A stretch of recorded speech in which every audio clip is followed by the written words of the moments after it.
آگے ہے جی آپ کا سچی اور جھوٹی گواہی کے کوئی سے دو اثرات تحریر کریں۔ جی یہاں سے لکھنا ہے آپ نے جی، سچی گواہی کے سے معاشرے میں امن قائم ہوتا ہے، بھائی چارے کے جذبات فروغ پاتے ہیں، ایک دوسرے کے لیے احسان کا جذبہ پیدا ہوتا ہے، رضائے الہی کے حصول ممکن ہونے کے ساتھ ساتھ احساس ذمہ داری جیسے احساسات فروغ پاتے ہیں۔ ان میں سے کوئی سے دو اثرات آپ نے سچی گواہی کے لکھ دینے ہیں۔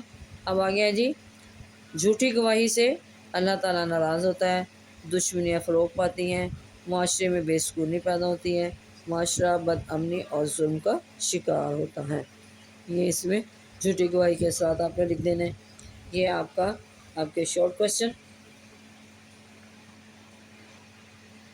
جی آگے ہے جی، تفصیلی جواب دیں، قرآن و سنت کی روشنی میں گواہی کے احکام و مسائل واضح کریں۔ جی بچوں، اب ہم لانگ شروع کرتے ہیں۔ سب سے پہلے ہماری ہیڈنگ ہے جی، گواہی کا مفہوم۔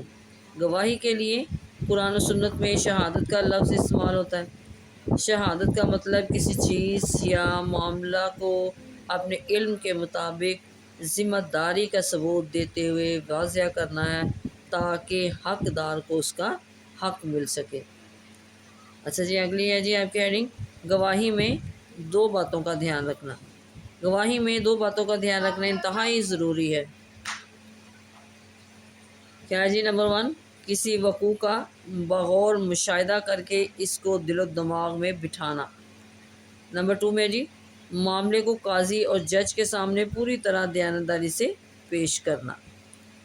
جی اگلی ہماری ہیڈنگ ہے جی، معاملات کی نوعیت کے پیش نظر گواہی کا حکم۔ اچھا جی، گواہی دینے والے کو گواہ کہتے ہیں۔ معاملات کی نوعیت کے پیش نظر گواہی کا حکم بھی بدلتا رہتا ہے۔ جب گواہی دینے والا کوئی اور نہ ہو اور معاملہ دو گواہوں کو معلوم ہو تو اس وقت گواہی دینا فرض ہو جاتا ہے، اور جب گواہ کو گواہی دینے کے لیے بلایا جاتا ہے تو گواہی چھپانا جائز نہیں ہوتا۔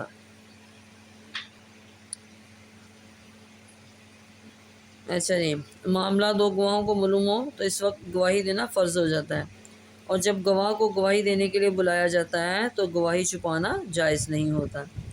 جب بہت سارے لوگ معاملے اور پیش آمدہ واقعے سے باخبر ہوں تو گواہی فرض نہیں رہتی بلکہ مستجب کے درجے میں آ جاتی ہے۔ اچھا جی، اگلی ہیڈنگ دیں گے، قرآن مجید کی روشنی میں گواہی کا حکم۔ ارشاد باری تعالیٰ ہے، وَلَا يَأْبَ الشُّهَدَاءُ إِذَا مَا دُعُوا۔ ترجمہ، جب بھی گواہوں کو بلایا جائے تو وہ انکار نہ کریں۔ اچھا جی، اگلی ہیڈنگ ہے جی، گواہی چھپانے کی ممانعت۔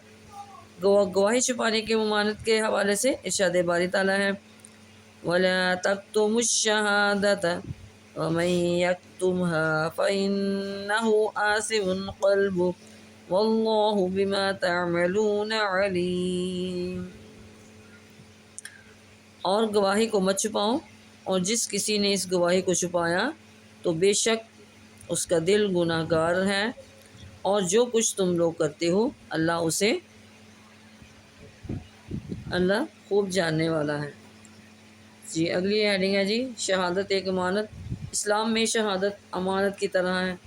جس طرح باقی امانتیں پوری کرنا لازم ہے، بالکل اسی طرح گواہی دینا بھی امانت ہے جو ادا کرنا نہایت ضروری ہے۔ اب یہاں پہ ہم دیں گے ہیڈنگ، شہادت کی اقسام۔